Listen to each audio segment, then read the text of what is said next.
We got a big problem in college football. Officiating's terrible.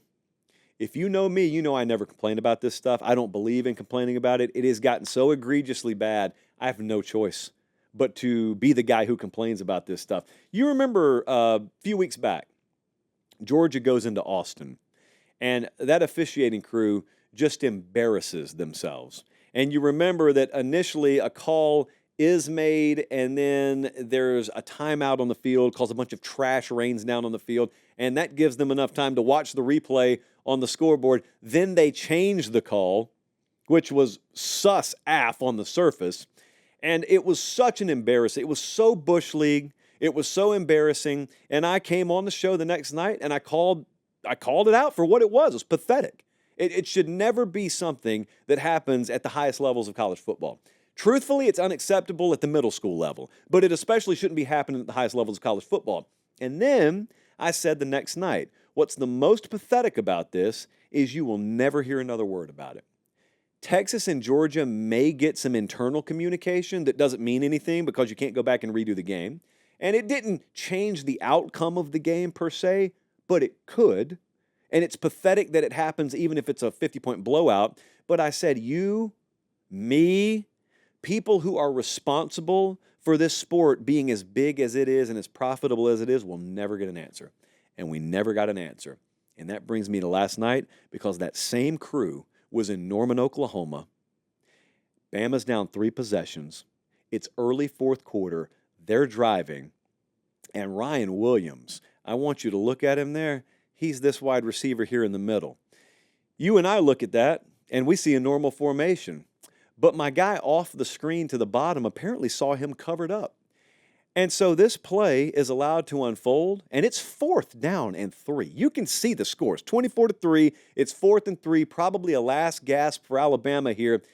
And Milroe just uncorks a 40-yard bomb to the end zone. Ryan Williams catches it, one of the best plays I've seen all year. And that thing's called back for illegal touching. That's a loss of down. Ball changes possession to Oklahoma. Kalen DeBoer looks like he's going to shift someone in the neck. You will get no answer for it. It's inexplicable to happen at the lowest levels of football. This is the SEC. It is a multi-billion-dollar enterprise. College football in and of itself is a multi-billion-dollar enterprise. You got guys working part-time who aren't even held to the same standard nationally. One place does it one way, another place does it their way, and even if they did, you never get an answer. You're going to go to work tomorrow, and you're going to be held accountable for doing your job. And if you don't do it good enough, you're either going to be called out publicly or you may get fired. These dudes go turn in a terrible performance. They humiliate themselves. The conference ought to be embarrassed, but apparently they aren't enough. And so you got to leave it up to them to be embarrassed, I guess, for themselves, because you're never going to get them. You're never going to hear from them publicly, because God forbid we actually make coaches talk to the media. Oh, we do that, don't we? Well, we certainly have got to protect players from the media. They're just 19 years old. No, they talk to them as well. No, the only ones that don't have to answer for themselves are the ones who are charged with enforcing the rules. The very officiating mechanism, the enforcement mechanism on the game. Those are the guys who actually make the calls, who are never tasked with answering for it. You don't even get a blanket pool report on most of this stuff. It's so pathetic. It ought not be accepted. And again, remember, this is not the olden days. This is not the olden days where you go work at your dad's fertilizer plant Monday through Thursday, and I'm going to go call the Alabama A&M game Saturday. This is the SEC in 2024, and that's the best they can do. It's not the best they can do.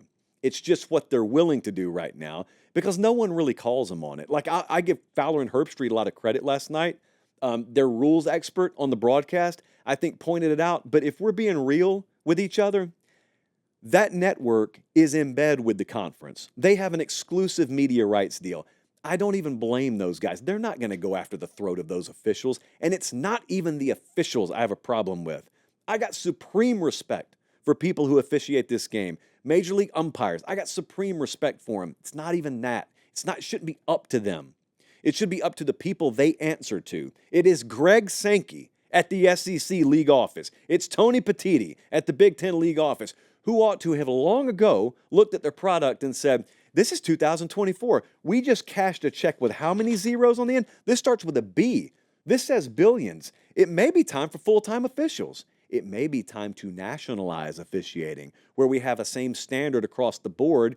And me, as a paying customer at home, the ones ultimately responsible for how much money you get to make and how profitable that league is because of my viewership habits and my attendance, therefore ticket sales. How about I get an answer every now and then?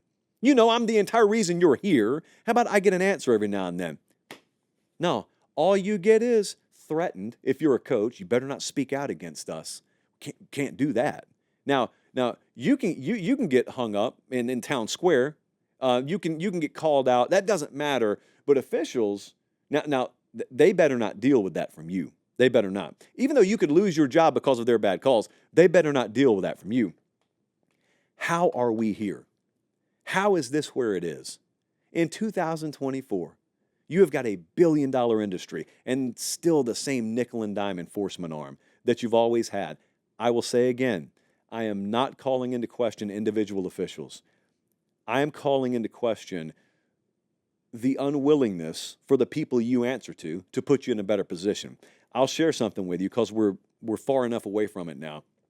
I've had 2 white hats on 2 different crews come up to me at games, before games. And I've gone in pretty hard on officiating this year, so you would think those guys would be pissed. They've thanked me because the tone I take on this is I don't put it on them.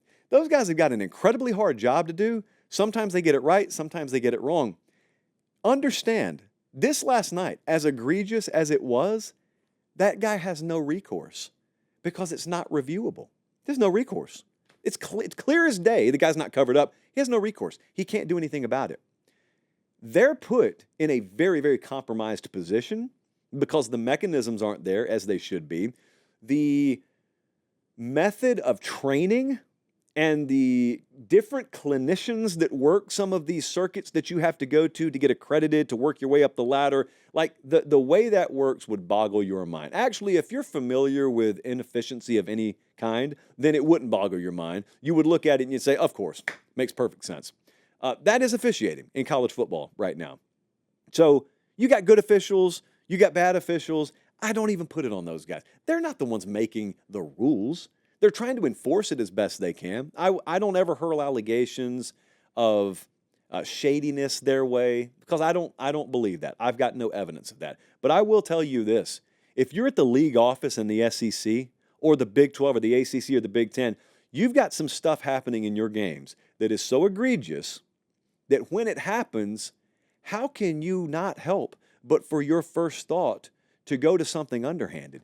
I watched that garbage go down at Oklahoma last night, and there are very few other explanations for that other than, I wonder if there's something more to that guy making that call. You never heard me talk like that. I don't talk like that.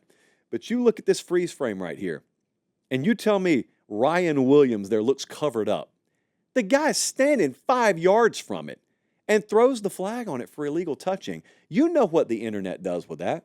The internet looks at that, and the internet looks at the proliferation of legalized gambling, and they make the connection. And it doesn't matter if it's not true. You let that stuff go unchecked, and you've allowed the integrity of your product to be compromised. And I got news for you. Once that happens, you don't get it back. So folks like to talk about leadership a lot at these league office levels. Take some leadership and fix a problem. Should have been fixed so long ago. It's so pathetic that is still acceptable. It's not acceptable, actually. It's so pathetic it's still presented as acceptable.